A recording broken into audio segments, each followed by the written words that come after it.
예, 이제 호세아서가 끝나고 요엘서입니다. 소선지서 두 번째 책이죠. 호세아가 첫 번째 책이고 요엘서가 두 번째 책인데, 사실 요엘서는 우리 사도행전에 보면은 사도 베드로가 설교를 할 때 요엘서에 나타난 말세에 성령을 부어 주시기라는 그 요엘서 2장에 나오는 말씀을 인용함으로 사실은 많이 유명해진, 그리고 많이 알려진 성경입니다. 사실 성경 구약 39권 가운데 요엘이나 우리가 나중에 보겠지만 오바다나 이런 책들은 분량도 너무 적고, 사실 이 메시지가 우리 그래도 요나서는 하나의 드라마이기 때문에, 요나서도 내용은 짧지만은 요나서 자체가 하나의 드라마이기 때문에 우리가 한번 들으면은 쉽게 잊어버리지 않는데, 요엘서는 참 이게 기억하기가 그렇게 쉽지 않은 내용들입니다. 뭐 이렇게 해도 한 달만 지나면 들었는지 말았는지, 두 달만 지나면 있었는지 없었는지, 세 달만 지나면 완전히 이 자체가 희미해져 버리는 그런 우리들의 기억력 속에서 이 요엘을 기억한다는 것은 그렇게 쉽지 않습니다. 그러나 이렇게 생각하면 좀 낫지 않을까요? 제가 처음에 말씀드린 것처럼 소선지서 두 번째 책, 우리가 세 번째까지는 못 외워도 두 개까지는 외울 수 있잖아요. 두 개도 힘들면 어쩔 수 없고 호세아 다음에 나오는 게 요엘서. 그런데 이 요엘서 내용은 사실은 일어난 사건은 아주 특이합니다. 메뚜기 재앙입니다. 이 선지자 요엘서가 있을 때 그게 메뚜기 재앙이 내림으로 말미암아 그 메뚜기 재앙을 통해서 하나님의 뜻을 알아가는, 하나님의 메시지를 듣는, 그리고 그 메뚜기 재앙을 통해서 하나님의 메시지를 듣고 다시 백성들에게 선포하는 그런 내용들입니다. 그래서 메뚜기 재앙을 통하여서 듣고 선포했던 중요한 메시지가 뭐냐? 여호와의 날이었다는 겁니다. 마지막 종말이라는 겁니다. 근데 참 신기한 게 이 요엘 선지자가 언제 활동을 했는지 사실은 정확히 아무도 모릅니다.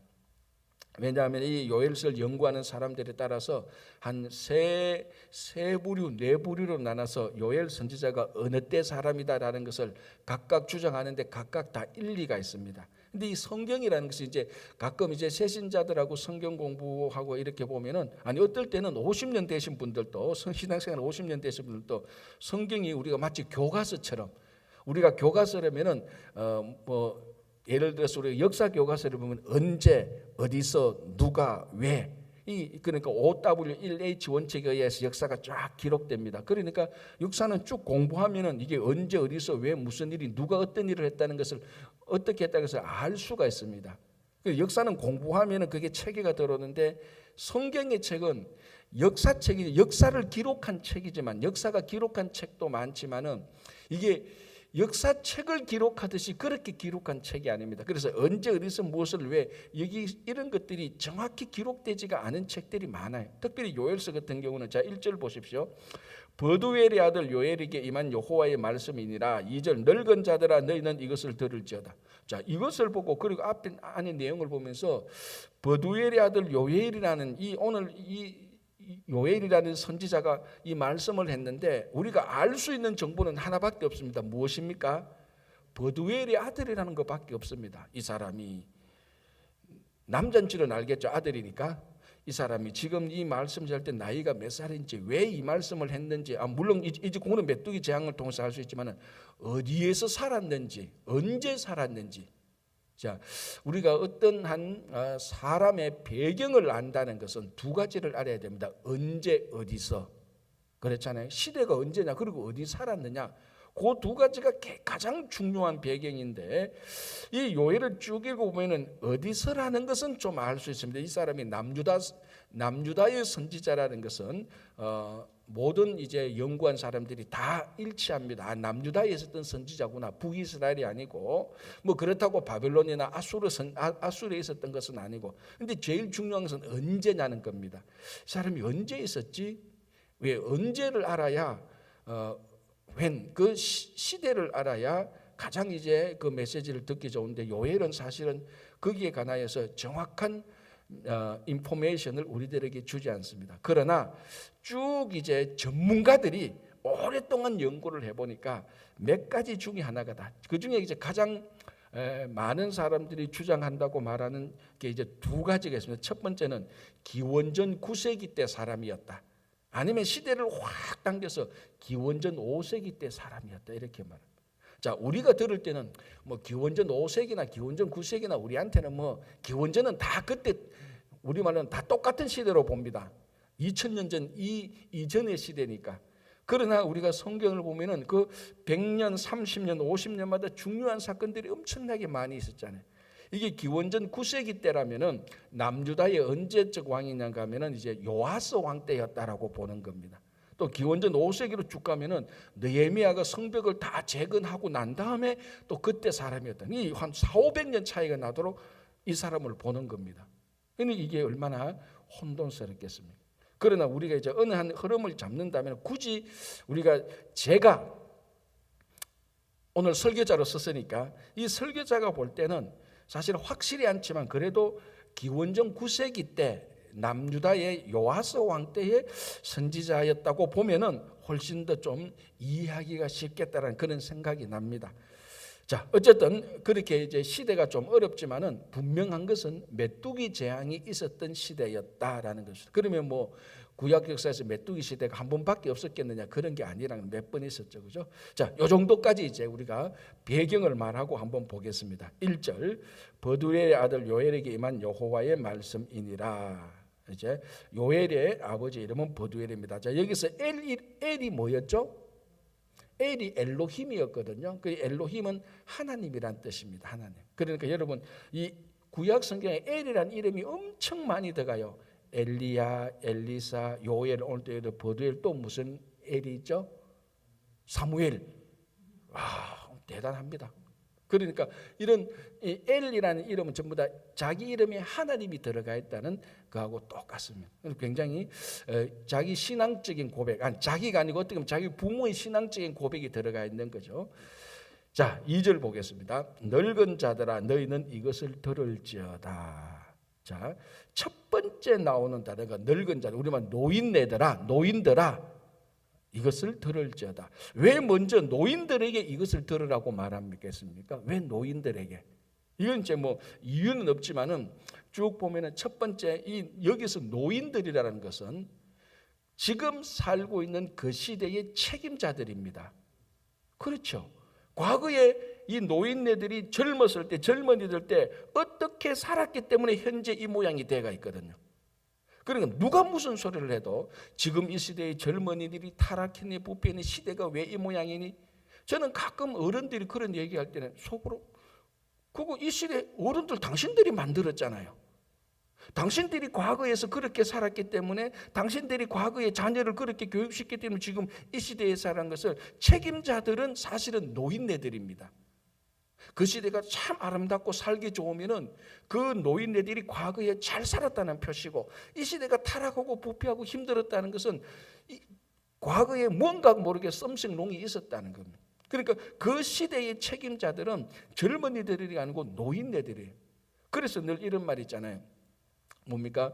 과거를 보려면은 어떤 한 공동체 그 시대의 과거를 보려면은 그 시대의 노인네들을 보라는 겁니다. 그렇잖아요. 노인네들을 보면 과거가 어떻게 그럼 어린아이들을 보라. 그 시대의 미래가 보일 것이다 이 말이죠. 그리고 젊은이들을 보라. 그 시대의 현재를 볼 것이다. 어린아이들을 보라. 그 시대의 미래를 볼 것이다. 노인네들을 보라. 그 시대의 과거를 볼 것이다. 이런 말이 있습니다. 그러니까 과거에 어떤 일을 했느냐에 따라서 지금 이 시대가 이렇게 되어가고 있는데 어떤 어른들은 왜 모든 책임을 자꾸 다 자기는 안 지고 과거 그 젊은이들 돌리려고 할 때 좀 모순이죠. 그래서 요엘 선지자가 지금 메뚜기 재앙이 일어나고 있는 것을 통해서 전체 주제는 뭡니까? 메뚜기 재앙을 통해서 전체 주제는 하나님의 심판인데 이 메뚜기 재앙을 통해서 하나님의 심판이 일어나는 이유가 좋든 싫든 그 책임이 노인네들에게 있다는 겁니다. 그래서 노인네들아 너희들이 먼저 들어라. 물론 여기 나중에 제사장도 나오고 뭐 모든 사람들 백성들도 다 나오지만은 이 요엘서에서 제일 먼저 귀를 열고 들어야 될 사람은 노인네들이다. 너희들이 과거에 이 어떤 일을 했기 때문에 지금 이렇게 됐지 않느냐. 그런 책임자들을 말하는 겁니다. 현재에 대한 책임자들. 그래서 노인네들아 들어라 라고 이렇게 늙은 자들아 들어라. 이것을 들을지어다라고 말합니다. 자, 듣는 것. 선지자들이 항상 가장 많이 말하는 거죠. 선지자들 자체가 듣는 사람이고 선지자의 가장 중요한 사명은 자기는 말하는 것이고 이 말하는 것을 백성들이 듣게 하는 것입니다. 그게 선지자들의 가장 중요한 책무죠. 그죠?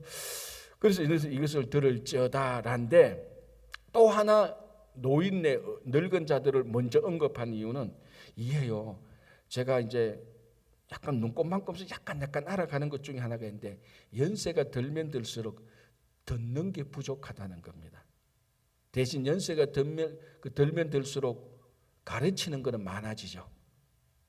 이런 사람을 한국에서는 아주 나쁘게 비꼬아서 꼰대다 이렇게 말하더라고요. 요즘 보니까. 이게 저는 처음에 꼰대가 뭔가 하니 가만히 들어보니까 이게 아주 한국에서 젊은이들이 어른들을 비하하는 그런 내용입니다. 그런데 이렇게 어른들을 비하해서 되나 하고 쭉 내용을 보니까 일리가 없는 게 아니에요. 그러니까 모든 노인네들이 꼰대라는 건 아니에요. 젊은 꼰대도 있어요. 어린 꼰대도 있더라고 보니까. 그러니까 이 꼰대라는 개념이 어른들을 말하는 게 아니고 거기에 해당되는 사람들, 거기에 누군가 하면은 안 듣고 말만 하는 사람들이에요. 다른 사람의 말은 일치 안 듣고 자기가 옳다고 생각하고 자기 확신만 계속해서 말하는 거예요. 쉽게 말하면 배우지는 않고 가르치려고만 하는 사람들. 이제 주로 경향이 어른들한테 많이 나타나죠. 삶의 경험이 많으니까. 그런데 보니까 젊은이나 어린아이들도 가끔 그런 경향들이 있어요. 자기 동기 또래에 자기가 좀 똑똑하다고 누구 말은 절대로 안 듣고 늘 가르치려고 하는 사람, 그런 사람들을 가르쳐서 꼰대다라고 말을 하더라. 그래서 한국에서는 꼰대가 되어서는 안 된다. 근데 이게 겸손하고 듣고 다른 사람을 이해하고 배려하고 소통하고 공감해야지. 나이에 상관없이 시대에 상관없이 그런 사람들이 꼰대가 안 되는 거예요. 자, 여기서 보면은 주로 이제 연세가 들면은 그런 경향들이 많죠. 삶의 경험이 많아서. 그래서 안 들으려고 합니다. 한 번 들으면, 아니 다르게 말하면 10개 가르치면 한 번 들을까 말까, 100마디 말하고 한 마디 들을까 말까, 거기에 이제 그런 경향들이 있죠. 사실 다른 사람들의 말을 청종하는 어르신들은요, 제가 아직 어르신들에게 제가 여러분들이 존중받는 법을 하나 가르치는데요, 어르신들의 존중받는 요것만 해도 돼요. 다른 사람들의 말에 귀만 기울여도 존중받아요. 근데 이게 참 쉽지 않아요. 참 쉽지 않다. 그래서 오늘도 이 보면은 어떻게 보면은 그 시대의 책임자로서 늙은 자들하고 말하기도 하지만 우리 일상적인 삶의 경우로 보면은 제일 다른 사람들의 말을 안 듣는 사람들아, 선지자들의 말을 좀 들어보라. 지금 이 말하고 그런 말하고 마찬가지. 그래서 늙은 자들아 너희는 이것을 들을지어다. 땅의 모든 주민들아 너희는 귀를 기울일자. 늙은 자들을 말하고 그 다음에 뭡니까? 모든 주민들을 말하는 겁니다. 보통 보면은 모든 주민들아 이것을 들으라, 보편적인 개념을 말하고 그 다음에 특수한 상황으로 들어갑니다. 이게 원래 논리적으로 말하는 순서예요. 보편적인 걸 말하고 그 다음에 그 보편적인 그 안에 1, 2, 3, 4 이렇게 말하는데, 요엘 선지자는 보편적인 걸 말하기 전에 하도 급해가지고 늙은 자들아 먼저 들으라고 말하고 난 다음에 모든 주민들아 들어가면, 그러니까 이게 이 늙은 자들 노인네들에 대한 책임, 이 사람들이 반드시 들어야 된다는 것을 오늘 요엘이 얘기합니다. 그 다음에 2절 중간에 모든 주민들아 너희는 귀를 기울일지어다. 너희의 날에나 너희 조상들의 날에 이런 일이 있었느냐라고 말합니다. 이런 일, 무슨 일? 이제 앞으로 말하는 메뚜기 재앙. 자, 또 하나 왜 먼저 노인네들, 어르신들을 먼저, 늙은 자들을 먼저 말하는가 하면은, 늙은 자들은 너희들이 오랜 세월 살 동안에 이런 일을 한 번이라도 경험해 봤느냐? 어린애들한테, 젊은이들한테는 산 연한이 얼마가 되지 않기 때문에 이런 일을 경험해 봤지, 이런 일을 경험해 봤느냐고 말해도 우리는 삶의 경험이 짧아서 몰라요 말하면 더 이상 어떤 말의 효과가 떨어지죠. 그러나 이제 한평생 다 산 이 늙은 자들, 노인네들한테 너희들이 이런 일을 경험해 봤느냐고 물을 때 그 노인네들이 우리도 경험해 봤지 못했습니다라고 말할 때 이거는 엄청난 새로운 경험이 되는 거죠. 그래서 늙은 자들아 이렇게 말하면서 너희들 평생에 이런 일을 한번 겪어봤느냐라고. 지금 뭔가 말하려고 하는데, 우리는 이제 무슨 말인 줄 알죠. 뭔가 말하려고 하는데 계속 뜸들이고 있는 겁니다. 지금 그러니까 뜸을 오래 들이면 오래 들을수록 말하려고 하는 것이 중요하다는 것이죠. 그죠? 자, 한번 보십시오. 자, 아직도 무슨 말인지, 아직도 뭘 들으라는지 말 안 하고 있어요. 아직도 이런 일이 일어났다는데 무슨 일이 일어났는지 말 안 하고 있어요. 무슨 일이 일어났는지부터 말하고 난 다음에 뭐 얘기하는데 그렇지 하지 않고, 자, 3절. 너희는 이 일을 너희 자녀들에게 말하고. 무슨 일? 있어봐. 좀 이따 말할 테니까. 어쨌든 이제 내가 좀 이따 말할 이런 일들을 너희 자녀들한테 꼭 말해야 된다. 자, 3절 보십시오. 너희는 이 일을 너희 자녀에게 말하고, 너희 자녀는 자기 자녀에게 말하고, 그 자녀는 후세에 말할 것이라. 그래서 지금 우리가 이 요엘서를 알고 있는 거예요. 계속 자녀를 넘어가면서 제너레이션 투 제너레이션, 제너레이션 투 제너레이션 계속 넘어가면서 이 사건을 꼭 자녀들에게 나중에 말해라.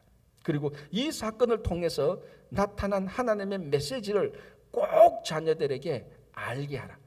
이건 엄청난 중요한 하나님의 말씀의 의미가 담겨져 있다라는 것이. 그래서 여기서 이제 자 보십시오. 뭘 해야 됩니까? 늙은 자들은 먼저 듣고 그 다음에 뭘 해야 되죠? 자녀에게 말해야 되죠. 듣고 말해야 되는 거. 말하고 난 다음에 듣는 게 아니고, 요일이 늙은 자들은 너희들은 먼저 들어라. 너희들이 들은 것을 자녀에게 말하라는 거예요. 그래서 여기서 2절 3절에 보면은 듣는 것과 말하는 것이 아주 균형 잡히게 나오거든요. 근데 어떻게 보면요, 신앙은 사실은 듣고 말하는 것이 다다라고 말할 수 있습니다. 하나님의 말씀을 듣고 그 하나님의 말씀을 말해주는 것, 이것이 어떻게 보면 우리 신앙이야. 그런데 우리는 듣는 것도 약하고 하나님의 말씀 말하는 것도 별로 없고, 세상의 말은 많이 듣고 하나님의 말씀은 눈꽃만큼이고 들보같이 세상의 얘기는 하고. 그래서 제가 방금 말씀드렸지만 어쩌면 신앙은 하나님의 말씀을 듣고 하나님의 말씀을 말하는 게 우리 신앙의 다인 것일 수도 있습니다. 그래서 자녀에게 말하고, 또 이 자녀는 자녀에게 말하고, 또 자녀는 자녀에게 말하고. 그래서 이스라엘의 교육법을 구전전성이라고, 구전이라고 말한다. 말로 얘기하는 것. 근데 이제 요즘 오늘날 시대에 이 말로 얘기하는 것에 대한 효과에 대한 의문을 제기하는 사람들이 참 많이 있습니다. 왜냐하면 요즘 시대가 무슨 시대입니까? 흔히 말하는 가장 단순히 말하는 비디오 시대잖아요. 다 보는 것 아닙니까? 요즘 여러분 다 주일학교 자녀들 보십시오. 태어날 때부터 엄마 뱃속에 태어나서부터 제일 먼저 붙잡는 게 수저가 아니고 셀폰이라고 말합니다. 농담이죠. 수저를 잡기 전에 셀폰부터 잡고 태어나는 이 자녀들이 셀폰을 보는데, 그러니까 모든 것이 보는 것으로 지금 다 돼. 그래서 요즘 주일학교 교육하는 학교 선생님이나 주일학교 교사들한테 물어보면요, 모든 것이 보는 것이 없으면 교육이 안 돼요. 그런데 그 보는 것도 얼마나 잘 만들어야 될지 몰라. 아주 심플하게 깔끔하게, 그러면서 세련되게 만들어야 돼요. 그래서 요즘은 좋은 교사가, 누가 좋은 교사가 하면은 잘 가르치는 교사가 좋은 교사가 아니고 비디오 이런 것들을 잘 만드는 교사가 좋은 교사라고 말할 정도까지 시대가 이렇게 되어버렸어요. 자, 이런 시대에, 오늘날 이런 시대인데, 구약 시대에 하나님께서 이스라엘 백성들을 가르친 방법은 보는 게 아니고 들으라라는 겁니다. 듣고. 자, 그러면 여러분, 보는 세대하고 듣는 세대의 중요한 나중에 차이점이 뭐가 생길까요? 이 참 좀 질문이 너무 제가 큰 질문을 던졌는데, 여러분, 사람이 무슨 사건을 들으면은 그 사건에 대해서 자기 나름대로 그림을 그립니다. 그리고 자기 나름대로 창의적인 생각이 들어가요. 듣는 것은요, 그걸 딱 보잖아요. 듣는 것이 자기 안에 고정화돼요. 창의력이 안 생겨요. 그래서 자녀들한테 이야기를 많이 들려주면은 그 자녀는 반드시 창의적인 인물이 될 가능성이 훨씬 더 많습니다. 지금 두 부모가 있는데, 한 부모가 제가 이걸 막 결혼하고 바로 깨달았어야 되는데, 두 부모가 있는데 한 부모는 자녀들한테 얘기를 들려주고 한 부모는 세상에서 제일 좋은 그 뭡니까? 아까 말한 것처럼 그 셀폰에 있는 비디오를 보여줘요. 누가 나중에 더 창의적인 사람이 될까요? 거의 100% 듣는 아이가 더 창의적이 돼요. 왜? 들으면서 어릴 때부터 상상하고 그 엄마가 들려준 이야기를 통해서 자기 나름대로 이야기를만, 이 듣는 거는 보면은 그거 보는 것이 다예요. 그 이야기는 보는 것이 딱 고정화되어서 더 이상 뭔가 만들어내지 않아요. 그래서 이 듣는 것의 교육이 어마어마하게 중요합니다. 여러분, 제가 전문에 봤는데 유대인들이 뭐 여전히 우리 다 알잖아요. 미국 특히 뉴욕에 살면서 유대인들의 파워라는 게, 유대인들의 파워는 어디에서 나왔습니까? 전부 다 교육에서 나왔어요. 전번 어느 한 학자가 조사했는데 유대인들의 IQ가 좋은 줄 압니까? 천만에요. 보통 이하래요. IQ가 어떤 학자들은요, 유대인의 IQ가 평균 내면 2자리밖에 안 된대요. 95에서 99 정도밖에 안 된대. 한국 사람은요, IQ 평균 내면 무조건 3자리예요. 2자리밖에 안 된다. 물론 그건 차이는 있어요, 학자에 따라서. 그러나 대부분의 학자들이 말하는 유대인의 IQ를 조사해보면 평균 이상을 넘지 않는데요. 그런데 왜 모든 학문에 있어서 유대인들이 가장 앞서가냐? 딱 하나예요. 교육의 힘이란, 우리 다 알잖아요. 그거 뭐 저보다 더 잘 알잖아요, 여러분. 그 교육의 힘이 원천이 뭐냐? 듣는 것에서 나온 겁니다. 그게 우리 신명기 6장 4절, 이스라엘아 들으라. 여호와는 오직 한 분이시니 너는 마음과 뜻과 힘을 다 여호와를 사랑하라. 그게 그 이스라엘에부터 교육난 게 듣는 교육입니다. 들을 때부터 어떻게, 그래서 듣는 것은 참, 그래서요, 주의력이 부족하거나 산만한 애들은 듣지를 못해요. 따분해서. 그래서 주의력이 산만한 애들은 또 보는 거 보여주면 딱 봐요. 근데 그게 어떻게 보면요, 이건 제 생각인데, 그게 어떻게 보면 그 주의력 산만해서 보는데 집중하는 건 좋은데 이 아이의 창의력을 가로막는 행동 중에 하나예요. 많이 들어야 돼요. 그럴 때부터 자기 마음대로 무한한 상상의 날개를 펼칩니다. 그런 애들이 나중에 하나의 창의적인 인간이 되는. 오늘 이 교육 목적은 아닌데, 여러분들한테 이런 교육에도 별로 효과가 없는데 20대 30대 하고 얘기해야 되는데, 어쨌든 보십시오. 4절에 3절에 너희는 이 일을 자녀에게 말하고 너희 자녀는 자녀에게 말하고 그 자녀는 후세에게 말할 것이라 말하라고 3번이나 말하고 있습니다. 자, 무슨 사건? 자, 이제 4절에 나옵니다. 팥정이가 남긴 것을 메뚜기가 먹고 메뚜기가 남긴 것을 너치가 먹고 너치가 남긴 것을 황충이 먹었도다. 4곤충이 나오는데 다 4곤충은 메뚜기가에 속하는 똑같은 곤충으로 봅니다. 그러니까 메뚜기를 다른 식으로 표현했다 이렇게 보는데, 곤충학자에 의하면 이 메뚜기과에 속하는 다른 4곤충이래요. 그리고 크게 보면 다 메뚜기죠. 메뚜기과에 속하니까. 그죠? 그래서 이거 보면 팥중이, 메뚜기, 너치, 황충 다 똑같아요. 메뚜기가 메뚜기를 먹고 메뚜기가 메뚜기를 먹고 메뚜기가 메뚜기를 먹고 메뚜기가 메뚜기를 먹였다. 그 말 의미하고 똑같습니다. 그러니까 우리말로 하면 싹 다 먹어서 끝냈다는, 다 먹어 치웠다는 겁니다. 뭐를?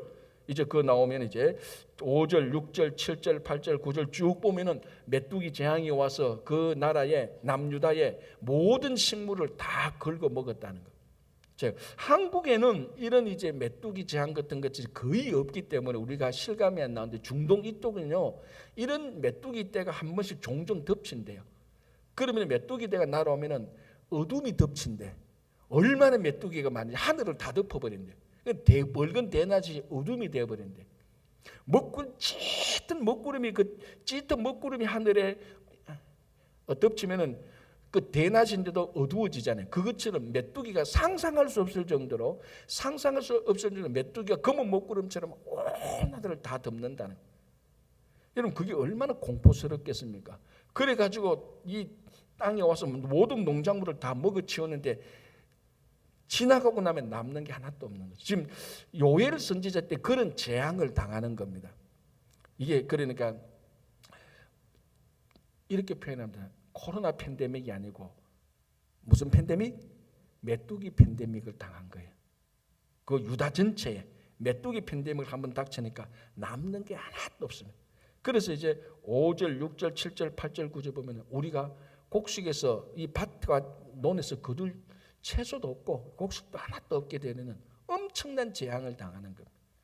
자, 그러면서 5절 보십시오. 취하는 자들아 너희는 깨어 울지어다. 포도주를 마시는 자들아 너희는 울지어다. 이는 단 포도주가 너희 입에서 끊어졌으며. 자, 포도주 마시기를 좋아하는 사람. 이 포도주는 이스라엘 백성들 고대 중동에서 포도주는 우리가 말하는 포도주하고 좀 다르죠. 이 사람은 그냥 자기들이 일반적으로 먹는 음료수하고 마찬가지입니다. 밥 먹을 때 항상 포도주가 있어야 되고, 왜냐하면 물이 안 좋기 때문에 포도주를 먹어야 돼.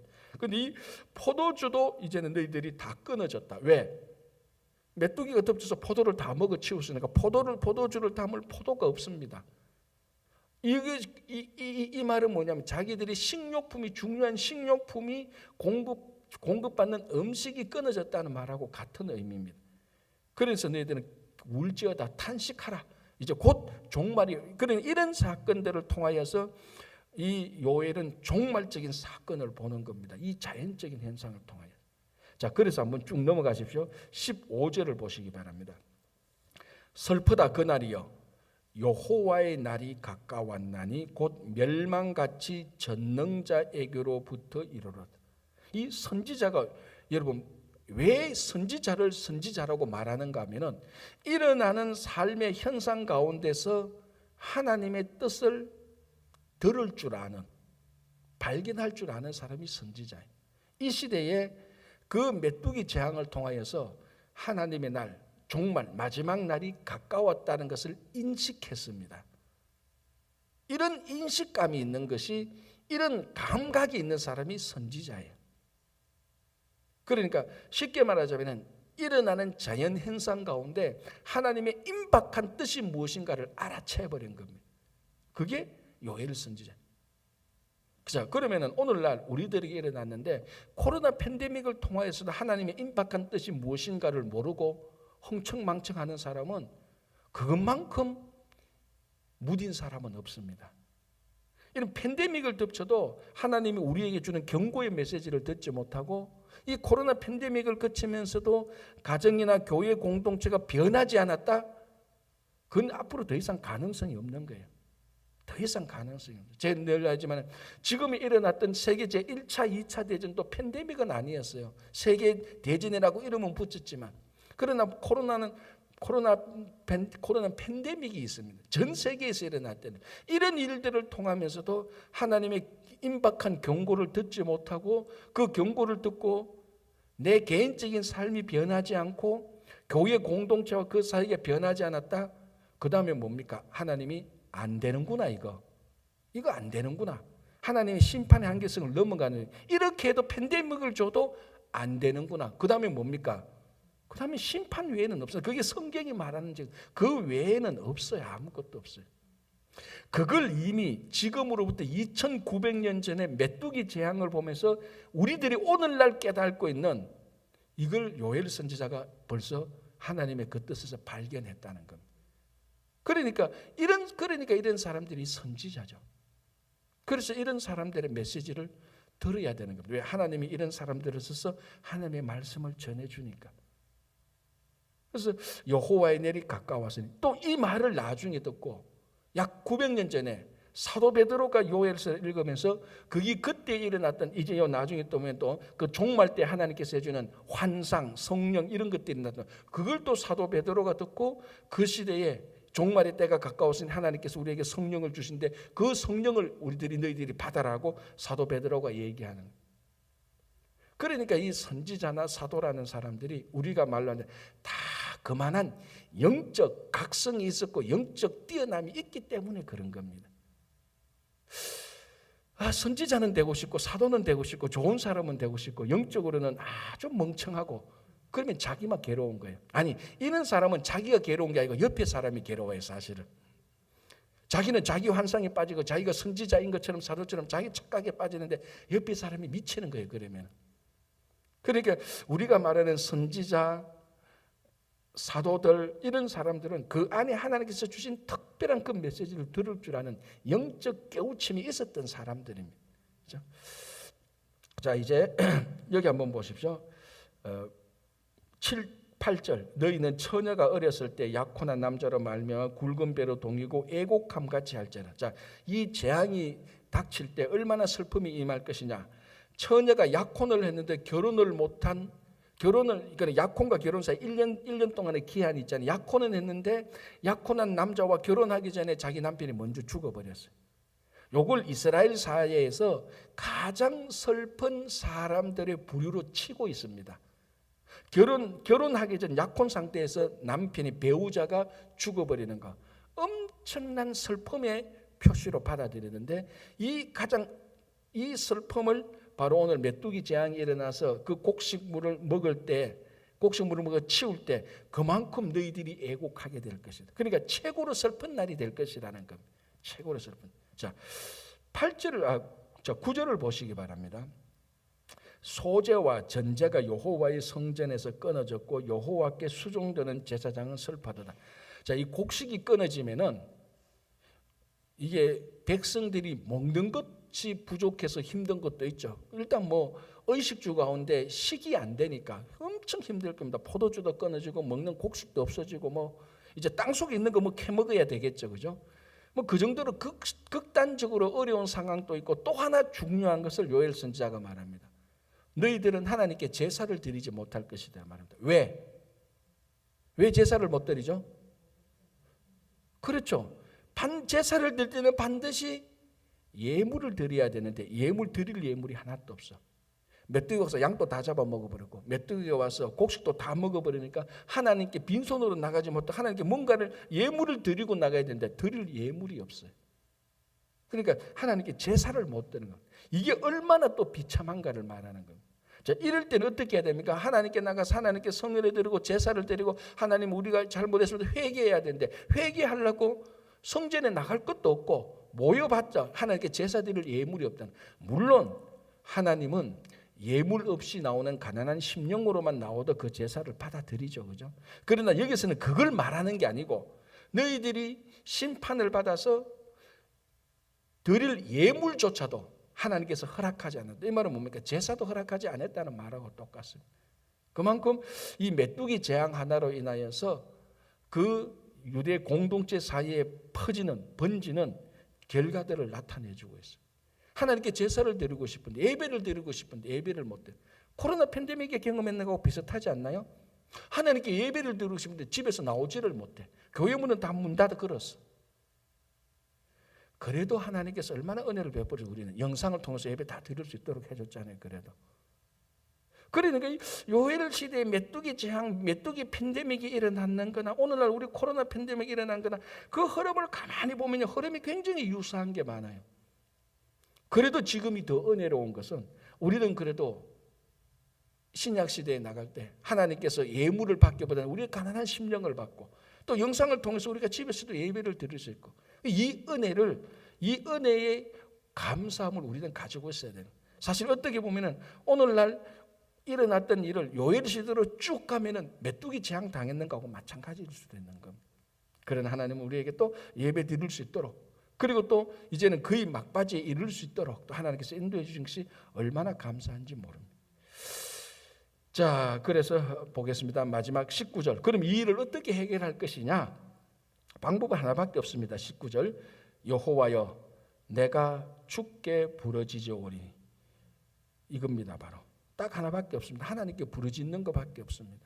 왜 하나님께 부르짖을 수밖에 없죠? 하나님만이 해결할 수 있으니까 그런 겁니다. 메뚜기 재앙 누가 보냈습니까? 하나님이 보냈죠. 그럼 보낸 사람한테 가서 이제 그만해 주십시오라고 말을 해야지. 코로나 팬데믹에 이래저래 말해도 하나님이 허락하지 않으면 일어나지 않는 일입니다. 이거 하나님에 가서 부르짖어야 되는 거죠. 우리에게 일어나는 모든 일도 똑같습니다. 결국 이 일이 왜 생겼지, 누구 때문에 생겼지, 언제 생겼지 쭉쭉쭉쭉 따지고 딱 올라가면은 하나님이 계시는 거예요. 그게 어떤 일이든지 그 하나님을 움직여야 일이 해결되는 거죠. 그래서 오늘 이 메뚜기 재앙을 보면서 여호와의 날을 깨달은, 그런데 코로나 팬데믹을 경험하면서도 아직 하나님의 날을 깨닫지 못하고 변화가 없다면, 옛날 코로나 이전처럼 똑같이 산다면은 이거는 정말 이 메뚜기 재앙에서 죽어가는 곡식보다도 못하게 되는 겁니다. 그래서 이 요엘이 2900년 전 메뚜기 재앙이라고 해서 오늘날하고 전혀 상관이 없는 이 메뚜기 팬데믹을 통해서 코로나 팬데믹을 사는 우리 신앙이 엄청난 각성을 주는 겁니다. 다시 한번 우리가 이것을 거치면서 하나님께 부르짖고 하나님 앞에서 변화되는 성숙하는 그런 여러분 되시기를 바랍니다. 기도하겠습니다. 하나님 감사합니다. 오늘도 하루를 시작합니다. 한참 더운 여름날입니다. 코로나 팬데믹이 아직 가실 듯 하면서 가지 않고 있습니다. 주님, 이런 일들을 통하여서 우리가 더욱더 우리 마음의 초점을 하나님께 모으고 우리 주님에게 모아서 이 모든 일에 근원이신 하나님께 나아가 기도하며 부르짖으며 해결자이신 하나님 앞에 무릎 꿇을 수 있도록 도와주시고, 이 코로나 팬데믹을 통하여서 우리 한 사람 한 사람이 변화되고 우리 가정과 교회 공동체가, 이 이민 공동체가 변화될 수 있도록 하나님의 뜻을 알 수 있도록 도와주시옵소서. 주님, 또 여러 가지 기도 제목을 가지고 주님 앞에 나옵니다. 특별히 김영만 장로님이야 여러 환우들 하나님께 간절히 부르짖습니다. 우리가 육신을 가지고 있는 이 땅의 삶이라 하나님께서 육신을 고쳐주셔야만 또 우리가 주님께 온전히 나아갈 수 있사오니 영육간의 강건함을 주님께서 붙들어 주시고 세워주시고 치유하여 주시옵소서. 우리 자녀들을 위해서 기도합니다. 우리 자녀들이 다음 미래의 세대에 하나님 더 잘 섬길 수 있도록 도와주시옵소서. 교회의 자녀들을 위한 여러 사역들이 있습니다. 선머스쿨이 진행 중입니다. 우리 친구교회를 찾아오는 이따 선머스쿨 친구들 교회를 더 좋아하게 되고 교회를 더 사랑할 수 있도록 도와주시고, 또 이런 일들을 통하여서 이 지역에 친구교회의 필요성이, 친구교회가 있다는 것을 알리고 그들이 교회의 필요성을 알 수 있도록 도와주시옵소서. 주님, 또 이번 주 금요일 우리 EM 청년부 여름 수련회를 떠나게 됩니다. 아버지, 이 수련회를 통하여서 EM 청년부들의 믿음이 잘 자라서 다음 세대의 주인이 될 수 있도록 도와주시고, 8월에 아버지 또 중고등부 수련회, 또 아버지 유초등부, 또 성경학교를 주님께 맡기오니 주님께서 인도하여 주시옵소서. 주님, 우리 각자의 기도 제목들이 있습니다. 가정과 일터의 기도 제목들, 우리 각자의 또 인간관계나 여러 가지 기도 제목들이 있사오니 다 들어서 응답해 주시옵소서. 감사하오며 예수님의 이름으로 기도합니다. 아멘.